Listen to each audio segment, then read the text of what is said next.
for This the planning. conference will now be recorded. Well, now the conference is going to be recorded. The meeting's called to order. It's a public planning meeting. Any person or public body is entitled to attend the public meeting and make written or oral submissions in support of or in opposition to any of the proposed zoning bylaw amendments. Written comments should be submitted to the clerk, Lindsay Green.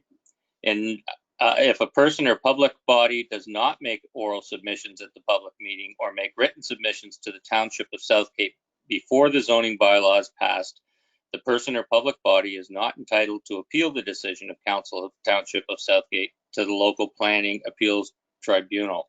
And in addition, they may not be added as a party to the hearing of the appeal before the local planning appeals tribunal in the opinion of the board, there are reasonable grounds to do so.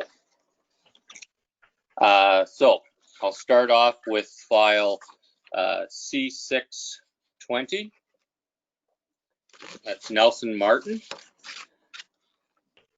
The purpose, just give me a second here. There we go. The purpose of the, did you want to read these? You read these for Brian, Lindsay. I think maybe you could read these parts.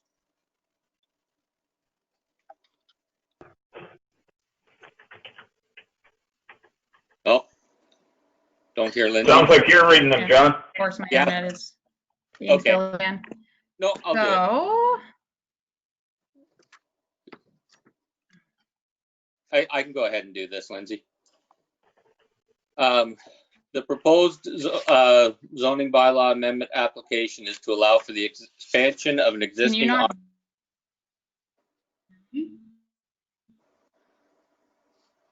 Are you, Lindsay, are you trying to talk?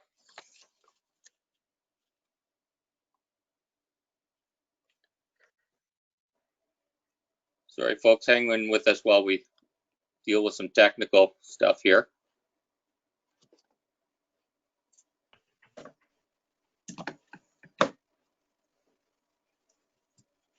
Okay, I'll go ahead and read this, and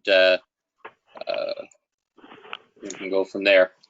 The purpose of the proposed zoning bylaw amendment application is to allow for expansion of an existing on-farm diversified industrial use. The applicant wishes to add a 223 meters squared expansion to the existing shop for a total shop area of 520 meters squared. The amendment will also remove the number of employees restriction on the property, and other provisions of the bylaw will remain unchanged. The effect of the proposed zoning bylaw amendment would be to amend the provisions of the A1-308 zone by removing the clause regarding employee restrictions and amending clause C for maximum structure size of 300 meters to 520 meters squared. No other changes are being proposed at this time. The location of the subject land is concession 4 SWTSR lots 203 and 204, civic address of 712789 Southgate Side Road 71. Can I have confirmation from the clerk that proper notice was given in accordance with the Planning Act? Yes, proper notice was given in accordance with the Planning Act. The notice was sent on May 13th, 2020, and the sign was posted on May 15th, 2020. Okay, thank you. Now ask our planner, Clint Stredwick, to review correspondence received from commenting agencies. Clint? Thank you, Mayor Woodbury. So the first set of comments I have here are from the Public Health Unit, indicating that the application, they have no objection to the application. The next comments are from the Historic Saugeen Métis, and they have no objection or opposition to the proposed development. The Public Works Department has been circulated, and they can confirm that a safe access can be provided. The commercial entrance is paved already because this is an existing business, so they have no further comments. The Saugeen Valley Conservation Authority indicate that the proposal is acceptable to the SVCA staff. They do note the presence of threatened and endangered species, and it's the responsibility of the applicant to look after this to make sure it complies. In this case, it's an addition to a building, so it's already within the developed area or envelope of the site. Continuing on, that appears to be all of the comments we have on the file to date. Okay, thank you. Were there any comments received from members of the public? None received. All right, thank you. Clint, we have received one from the county. It just didn't make the agenda. We received it after.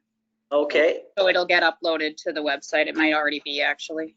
Okay, well, I don't actually have a copy of that. If Yeah, that's what I figured. Yeah. So, can somebody out? Do you have a copy of it, Lindsay? I'm just checking right now. I'm having internet issues, of course, so. I didn't think that could happen.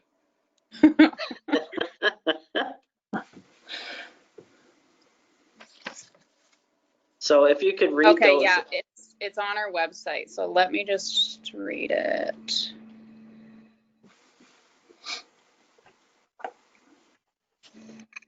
So basically, in summary, I'm just going to kind of read near the end. Yep. Provided that positive comments are received from the Conservation Authority regarding the hazard lands and the stream, county planning staff have no further concerns with the subject application. Okay. So, just with the Conservation Authority. Okay, that's good. All right, thank you. That comment is on our website under the file. Okay. Good.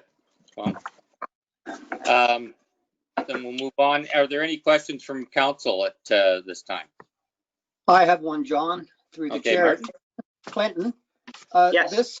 this size of 520 meters squared, is that the maximum shop that anybody can get up to, or is that part of that 2% formula that each and every lot can change because of the different acreages? So where did that 520 meter square come from? Well, it's actually not 520. Our policy actually allows up to 750. I thought that. That's why I'm asking. So Yeah, it's well within the range. Okay. Yes, yes, it Okay. is. And with the, we're getting rid of that employee, how many number of employees anyway. So this is just kind of housekeeping in that regards. If he does hire more people,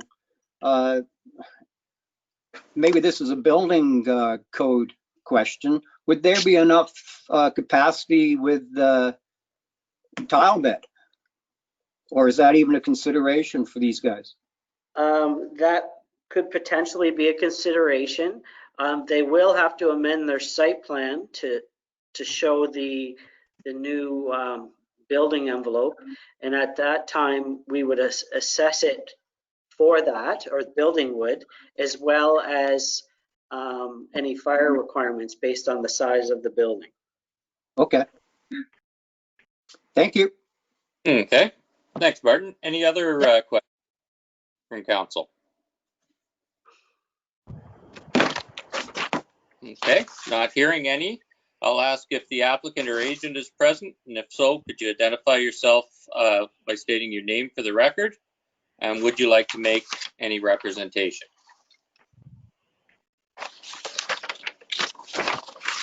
Okay, this is different than looking around an empty room. Well, actually, it isn't much different than looking at a normal planning meeting with the room empty. Is there anyone that would like to make a presentation in support of this application?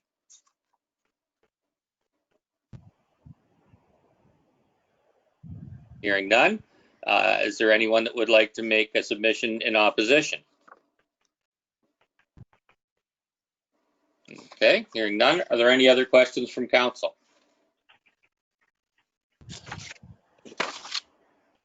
John, Jason here. Yeah, go ahead, Jason. Oh, I just don't have a question. I just wanted to let everybody know that I'm here. I was a couple minutes late getting on the phone, so. That's all right. We're just part way or just finishing up the first one. So Yeah, I heard most of it. I just didn't want to butt in on anybody, so I just thought I'd let you know I'm here. Yeah. Great. Thanks, Jason. Appreciate it. So we'll move on to the next file. On the agenda, that's 3.2. It's C7-20, Levi and Nancy Bowman. The purpose of this proposed zoning bylaw amendment application is to consider a change that would allow for a small-scale industrial shop to be added to a portion of the property within an existing building. The owners wish to add an industrial shop, office, and power room to the use of a list of permitted uses. The industrial shop, office, and power room are proposed to be 300 meters squared. The outside storage area proposed to be 600 meters squared. The effect of the proposed zoning bylaw amendment would be a change to the zoning symbol on a portion of the property from agricultural A1 to agricultural exception. That'll be A1 with a number assigned later, to allow for small-scale secondary use to be permitted on the property. The environmental protection zone boundary may be adjusted based on Conservation Authority comments. The location is Concession 13, Lot 31, Geographical Township of Croton. Can I have confirmation from the clerk that proper notice was given in accordance with this file? Yes, proper notice was given in accordance with the Planning Act. The notice was sent out on May 13th and the sign was posted on the property on May 15th. Thank you. I'll now ask the planner, Clint Stredwick, to review correspondence received from commenting agencies.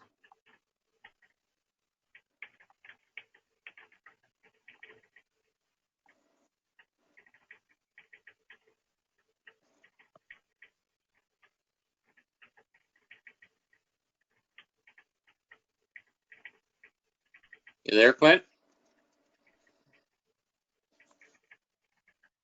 Sorry, I was on mute there. Sorry about that. I won't say anything. Yeah, some people might think that's good for a planner to be on mute. No. I didn't say that, Clint. Yeah. You were thinking it though. Well, maybe. Okay, so this is an introduction of workshop use to this site. A shed is being proposed to be used for this new workshop, and so the comments will be accordingly. The first set of comments we have from the Historic Saugeen Métis suggesting there is no objection to the opposition or to the application, pardon me. The Public Works Department indicate that the road is a Grey County road and therefore it's Grey County jurisdiction, but they indicate a safe access can be provided. The Saugeen Valley Conservation Authority have reviewed the application, and based on that, if I can get to it,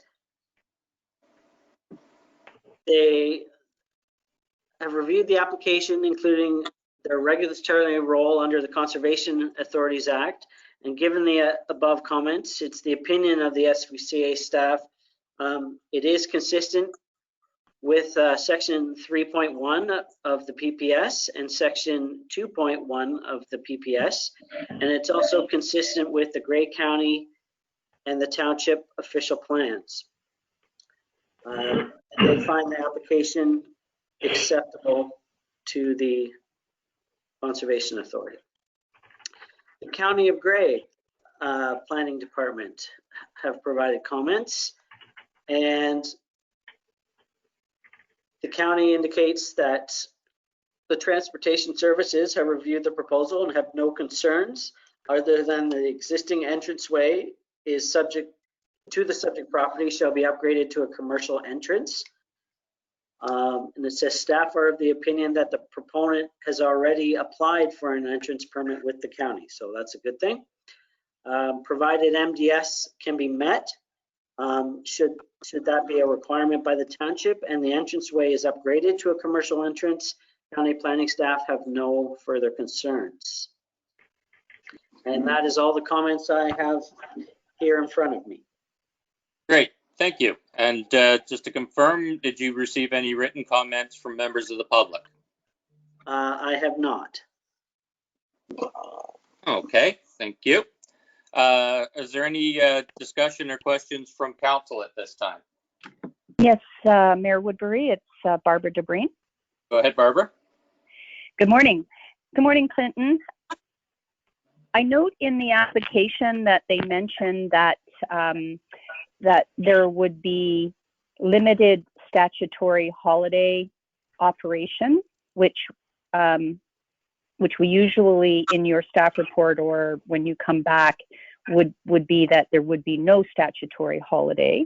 It says would not run on most statutory holidays. So, but they also mentioned that they would limit their number of employees. We're taking that away, correct? Correct. Well, we being the township through a report and resolution suggested, or we didn't suggest, we changed that policy to remove that requirement. Right. So that they'll be pleased to hear that, I'm sure. The only other question that I had, Clinton, was the outside storage is twice the size of the building itself. Is that a normal practice? I know that we had another file come up recently about a zoning amendment where the outside storage was going to exceed the size of the proposed building. Now, this is an existing building, and it is outside of, it's out on a large farm. Can you just explain how we determine the ratio between the industrial shop classification and the outside storage? It all factors into the total 2%. I understand that. Is this permittable that the outside storage be larger than the building itself? Okay, so there's a couple things there. First, if it's the example I think it is that you're referring to, they're not the same in terms of outside storage versus the size of the building, not the same at all.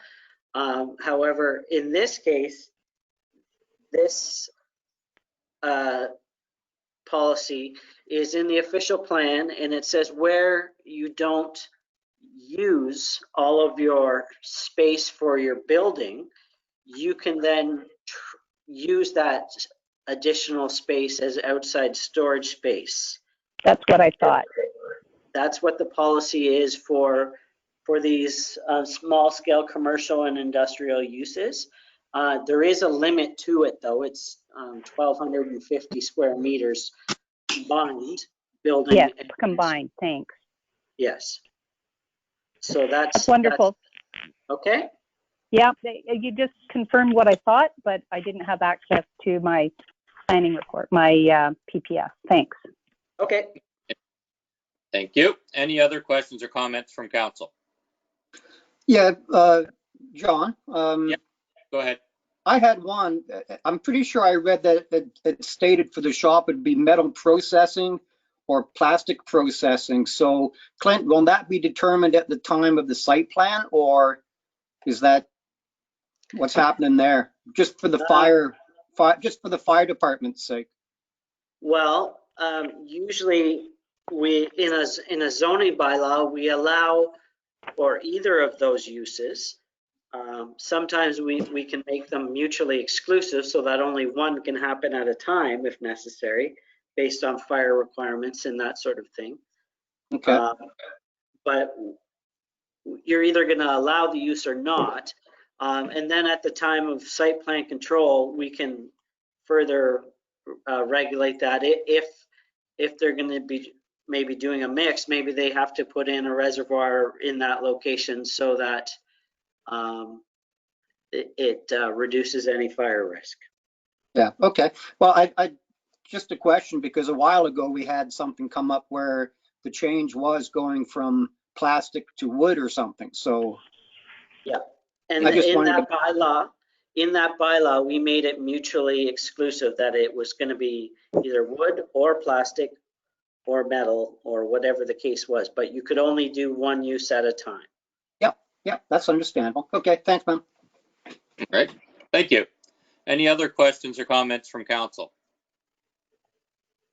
Okay, hearing none, I'll now ask if the applicant or agent is present. Please identify yourself by stating your name for the record, and would you like to make any representation? Okay, hearing none. Is there anyone present who would like to make a submission in support of this application? Is there anyone present who would like to make a submission in opposition to this application? And are there any further questions from members of council? Okay, hearing none, we'll move on to the next file, which is C8-20. The purpose of the proposed zoning bylaw amendment application is to implement a proposed new lot by amending the zoning standard for the severed and retained lots to recognize reduced lot area and frontages. The effects of the proposed zoning bylaw amendment would be to change the zoning symbol on a portion of the property for the severed parcel from agricultural A1 to residential type 6, that's R6. The retained parcel will be zoned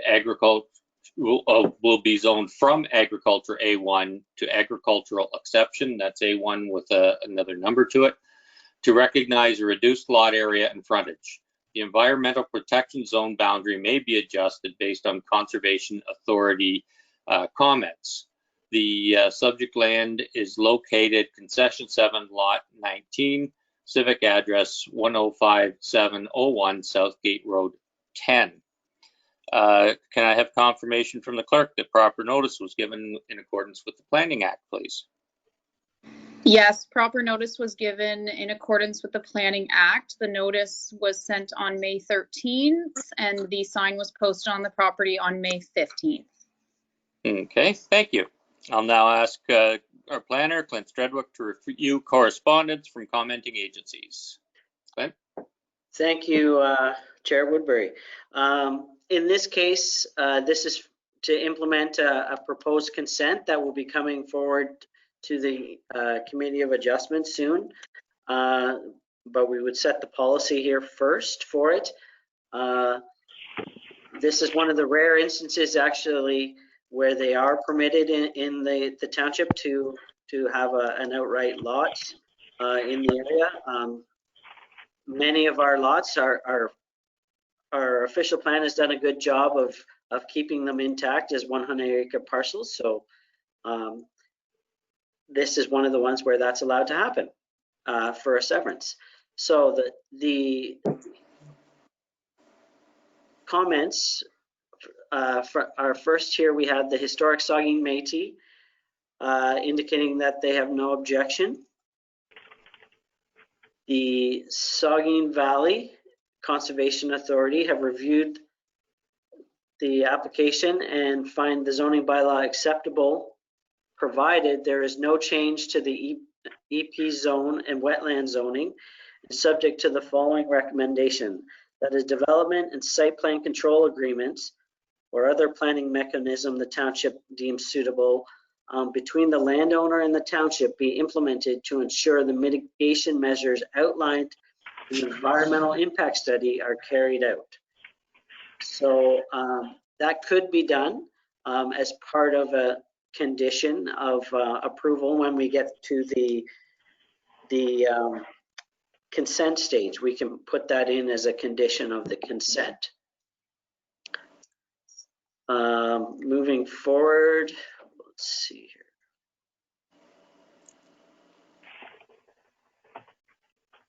We have County of Grey comments. And the County of Grey indicates that provided positive comments are received from the Conservation Authority regarding the above noted natural heritage features, County planning staff have no further concerns with the subject application. And as we've just heard, that there are plans in place that we can resolve any issues with the SPCA. And that's all of the comments I have received to date on the file. Thank you. Do you have any comments from members of the public? I do not. Okay. Are there any questions from council at this time? I have one, John. Go ahead, Martin. Martin here. Yeah, through the chair, Clinton. I was good to read that part of the 7 parcel will still be zoned EP, so to prohibit development. And you mentioned the consent item from that Riverstone Environmental. It's bottom of page 86, top of 87. What kind of mitigation measures would be involved in that? Would it be where the footprint of the actual building or where the septic goes? What is those measures? Just out of curiosity, if you can answer that. Well, any of the mitigation measures that would be put in place would be put in an agreement that would be registered on title with, Right. as a condition of the consent. Yeah. The environmental impact study has a number of recommendations of things. It could be setbacks. It could be times of year for construction. It could be okay. tree cutting. It could be anything like that. Okay. Those kinds of things would be put in the agreement. Okay. Okay. Thank you. Thank you. Any other questions or comments from council? Mr. Chair, Barbara Yep. DeBreen. Barb? Yep. Clinton, what about MDS in the area? Is there, would creating a residential lot, and it may not, obviously they have to come up with site plan and distance separation, but could it sterilize anything in the neighboring lots? Is that possible? I suppose it's always possible. There, as the planning report that was submitted with this, there isn't an issue.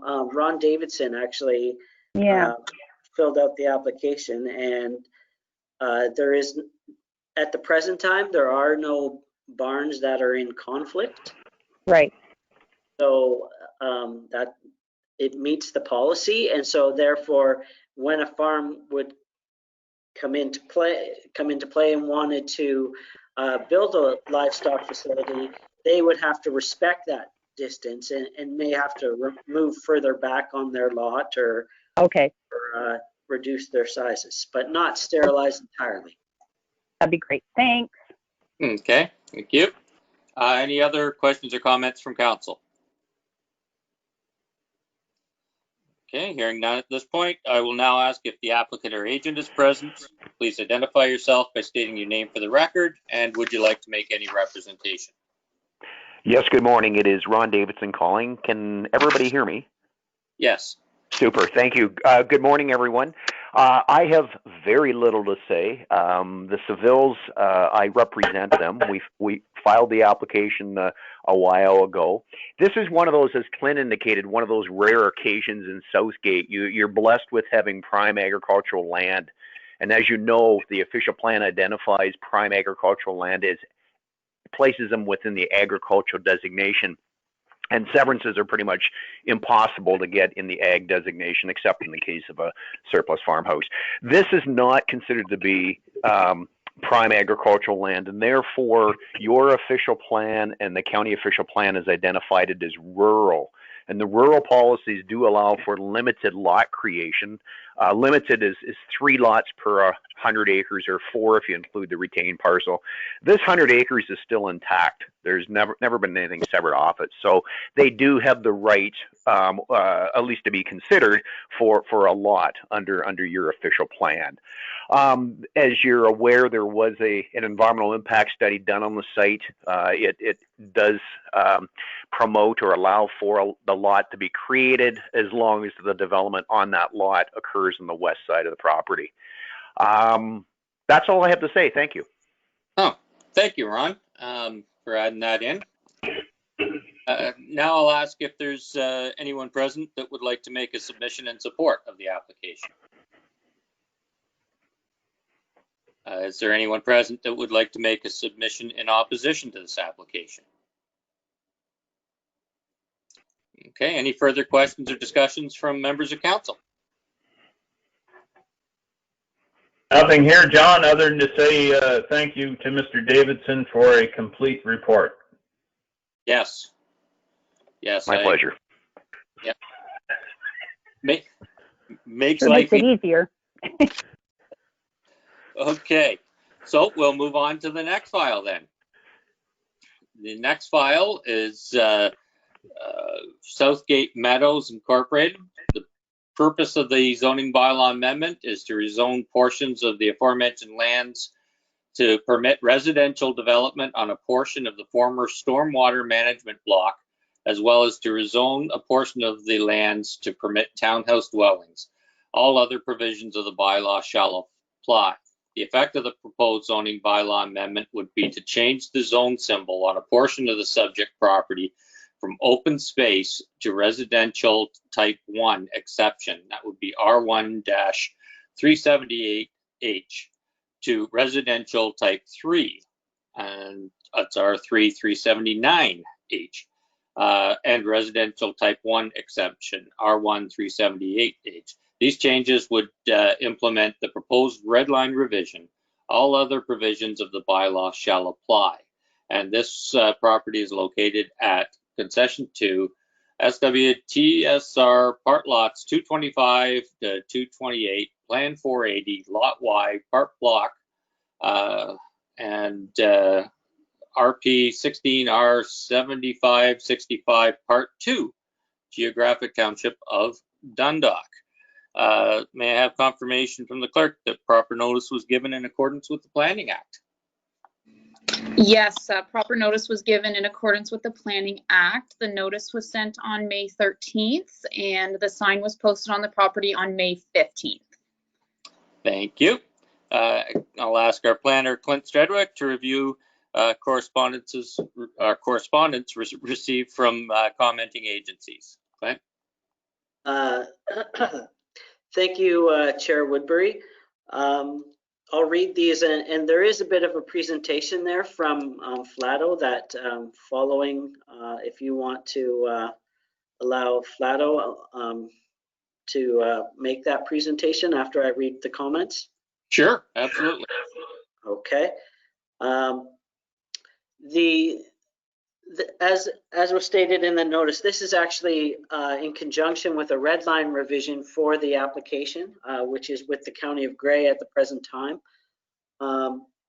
So it is somewhat joint with the County of Grey. And if there's comments, they can be received by either the township or the County of Grey in that regard. So the first set of comments I have here is actually from Bell Canada. So we have reviewed the circulation regarding the above noted application, and the following paragraph is to be included as a condition of approval. The owner shall indicate in the agreement in words satisfactory to Bell Canada that it will grant to Bell Canada any easements that may be required, which may include a blanket easement for communication, telecommunication infrastructure in the event of any conflict with existing Bell facilities or easements. The owner shall be responsible for the relocation of such facilities or easements. We hereby advise that the developer to contact Bell Canada during detailed design to confirm the provision of communication, telecommunication infrastructure needed to service the development. And that's sort of the gist of what they said in their comments, but they are available online if you wish to read them in more detail. County transportation comments indicate they've reviewed the above noted file and they have no concerns with the Redline revisions proposed. Okay, who else do we have here? We have the Historic Saugeen Métis have no objection or opposition to the proposed development. The Public Works Department indicate that the stormwater management plan is in place, and so they want to make sure that it will be satisfactory. So in their comments, it says required to be on municipal water and sanitary sewer service connections. That was their comment when the initial subdivision went through, so that remains, obviously. And it's in a wellhead protection area D in terms of risk management duties of the Public Works. The Grand River Conservation Authority have reviewed the application, and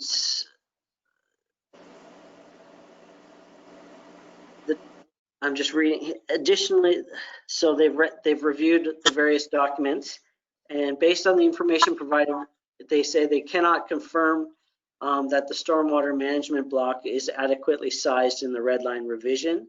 I believe Flato is going to be speaking to that in more detail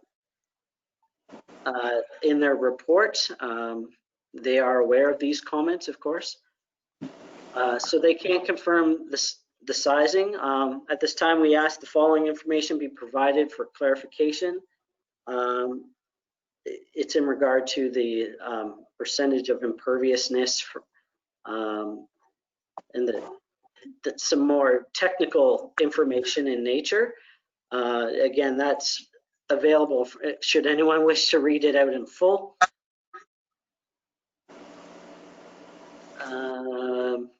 And that's all of the comments we've received to date on the file. Okay, thank you. And I'll just ask if we received any from members of the public before we go to Corey. I have not. Okay, thank you. If it's all right with the rest of council, I'll skip the part for you could ask questions at this point, because I think it's better if we listen to the presentation, because that could answer probably most of our questions anyways, and you'll have the two opportunities still. So Corey, I see you're on the line, so if you would like to do any of your presentation, that would be great, and thanks for coming out or staying home, depending, you know. Yeah, in the spare bedroom this morning. So yeah. Thank you, Mayor, and good morning, members of council, staff, and members of the public that may be tuning in. It's my second presentation in a couple days, so starting to become a familiar face. As Clinton introduced, this morning is a public meeting for applications we've made on what we call the Glen Elg Street subdivision in Dundalk. The applications are for a zoning bylaw amendment and corresponding redline revision to the existing approved draft plan of subdivision on the site. And for those that may be tuning in at home on the phone, my presentation's beginning on page 119 of the township's agenda for today. So moving on to the second page, again, just to briefly introduce the project team, I'm sure you're all quite familiar with at this point.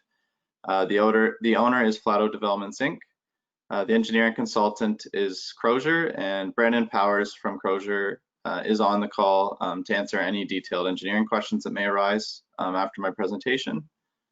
The environmental consultant on the project is SLR, and myself is acting as the planning consultant through MHBC. So moving to the next slide, we just show the site location in relation to Dundalk. So the portion of the property identified in red is the area where there is an approved draft plan of subdivision currently. The owner does own additional lands to what I'll call the northwest of that site. Those lands are outside of the settlement boundaries, so these applications do not relate to those lands. Moving on to the next slide, just a bit of brief background. So as I mentioned, there is currently an approved subdivision in place. We received a draft plan of subdivision and zoning bylaw amendment approval in the fall and November of last year. So the current application for zoning bylaw amendment and redline revision was submitted in March of this year.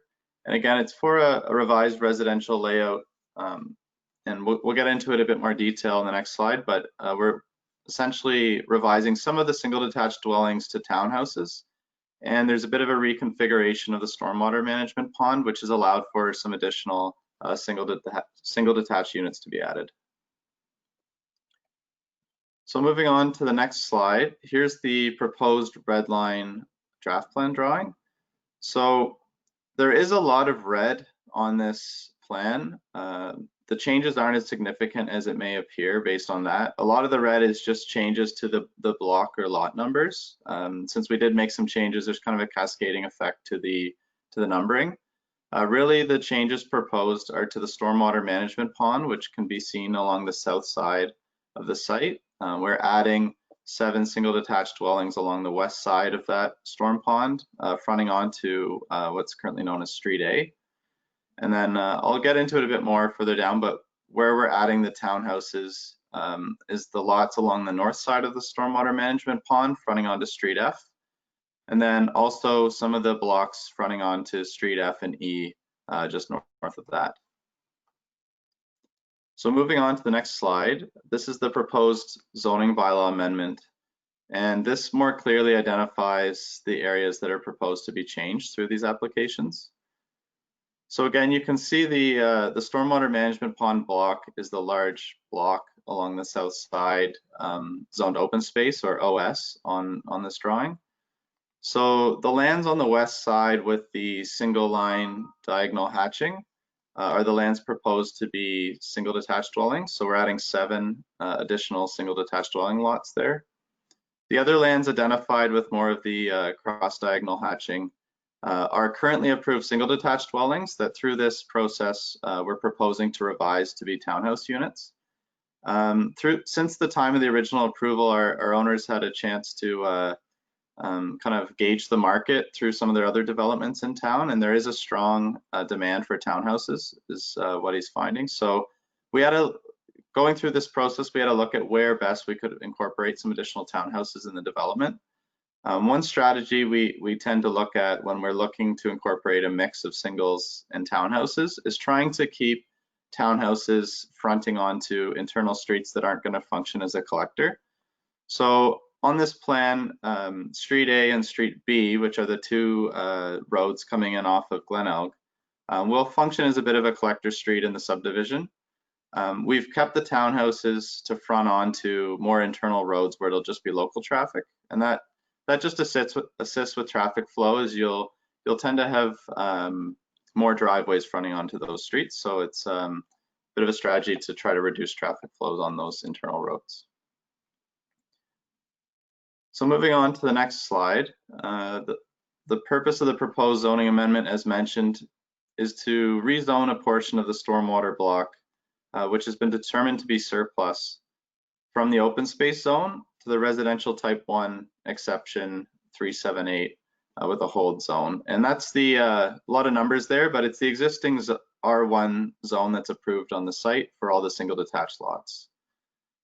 And again, this would facilitate the development of 7 additional residential lots.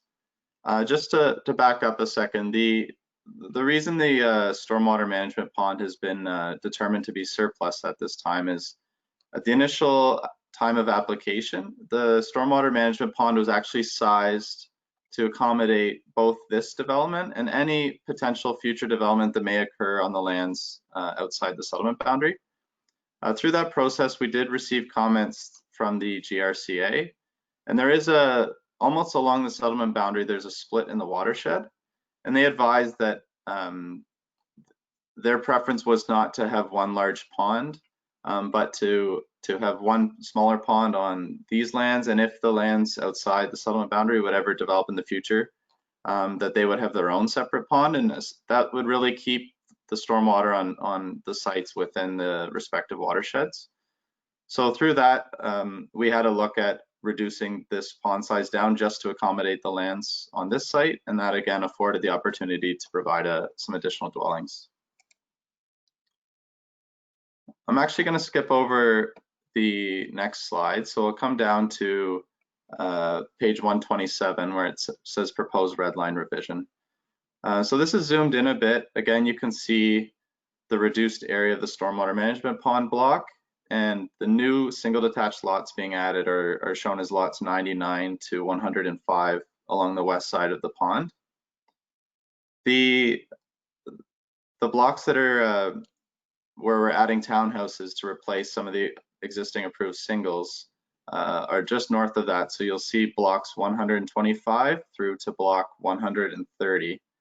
And that's replacing what's currently 19 single detached residential lots with 6 townhouse blocks that will ultimately account for 32 townhouse units. So moving on to the next slide, we have the same image here, and the net increase of all these changes to what's currently approved is an additional 17 units on top of the unit count we're currently at. And one of the effects of this change will actually increase the unit split. So there are currently some townhouses approved on the site. We were at a split of 20% townhouses and 80% single detached. And through these changes, that split or balance will increase so that it'll be 36% townhouses as opposed to 20. So moving on to the next slide, through these applications, as you know, we have to review all the applicable planning policies. So we did review the new PPS from 2020, and it's our opinion the proposed applications are consistent with that document. Moving down, again, we had to review the County of Grey official plan. Dundalk's designated as a primary settlement area within the County of Grey official plan.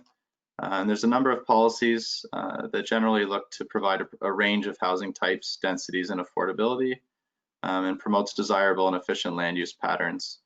So another benefit of the proposed changes in front of you is the additional townhouse units will just provide for an increased amount of what can be considered a more affordable or more attainable housing product as compared to some of the singles that are replacing. Moving down to the Township of Southgate official plan, the lands are designated neighborhood area. This is the designation typically used for the residential areas that provide for both singles and townhouses. And again, there's policies that support a mix of residential development within the township. So moving down, the supporting material that was included in the applications include a planning justification letter that we prepared. There's also a traffic servicing and stormwater management analysis prepared by Crozier, and there was an updated environmental impact study prepared by SLR Consulting. So moving on to the next slide, in summary, the proposed zoning bylaw amendment and redline revision to permit the revised residential layout I just took you through and the reconfiguration of the stormwater management block is in the public interest and represents good planning for the following reasons. It's our opinion the proposal is consistent with the provincial policy statement, conforms to the County of Grey official plan, conforms to the township's official plan, is in keeping with the intent of the township zoning bylaw. So that concludes my presentation. As mentioned, I'm happy to answer any questions you may have. Again, Brandon Powers from Crozier is also on the call and can answer any detailed engineering questions. I will just respond to the one comment Clinton read out from the GRCA.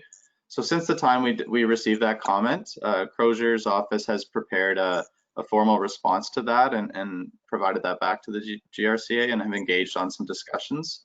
And Brandon can speak to it in a bit more detail if you'd like, but my understanding was it was really just providing some additional information and clarification on some of the calculations that went into justifying the reduced size of the storm pond. Okay, thank you, Corey. Again, good report, gives us a good picture. And I imagine that won't be the last of the details to work out about the water. There's usually more with them. At this time, I'll ask if there's any discussion or questions from council. Yeah, Mayor Woodbury, John, Yep. Martin here.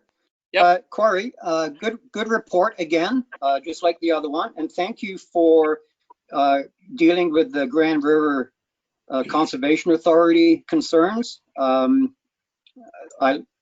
can understand the fact of downsizing the stormwater system if there's going to be another possible development, so that's fine. But I'm looking at the map, and there's an EP there, and then on the south side of Glenelg, there's a wetland. Farther down behind the church at the corner of Ida and Main, there's another wetland. And the Grand River Conservation Authority did say in their report there was seasonally high groundwater, and they were concerned about the flow rates for 100-year events, which in climate change could happen in 50 or 25 years now. And I just, when I read that, I thought about a thing that happened 5 years ago in a really bad storm.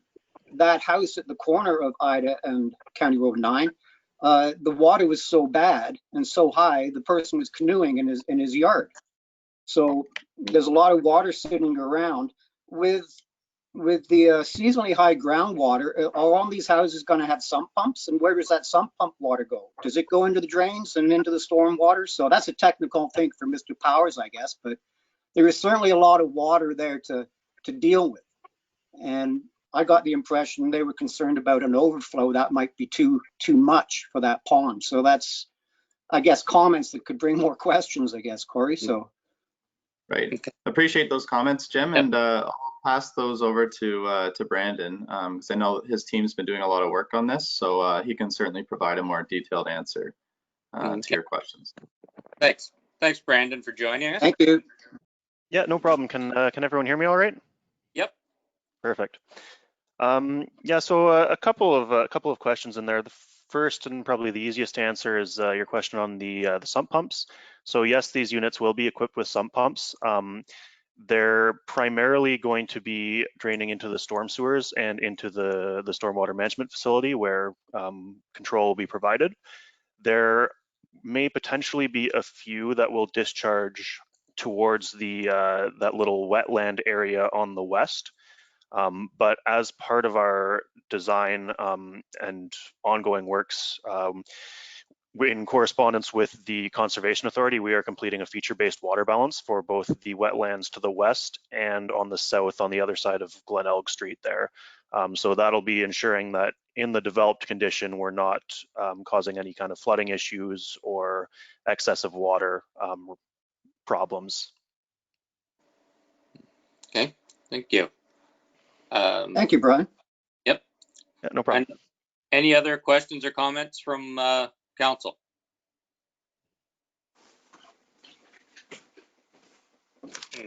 Okay, hearing none. Is there anyone that would like to make a submission in support of this application?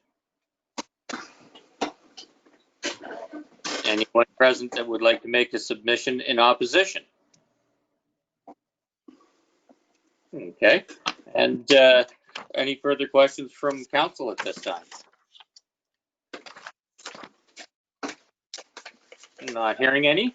And Corey, the only thing that I think that probably wasn't a correct statement that with your presentation is you've been here often enough, we get to know you anyway, so you don't, these last couple of days are just getting back started again with after our little pause. And it's good to see you, and again the thorough report of anything dealing with the Flathead subdivisions with this more affordable stuff and responding to the market that way. It's a real good addition. So if there's no other questions or comments from council at this time, I'll declare the meeting adjourned at 9:54 a.m. Thanks everybody for joining in and the participation. Thank you. Take care.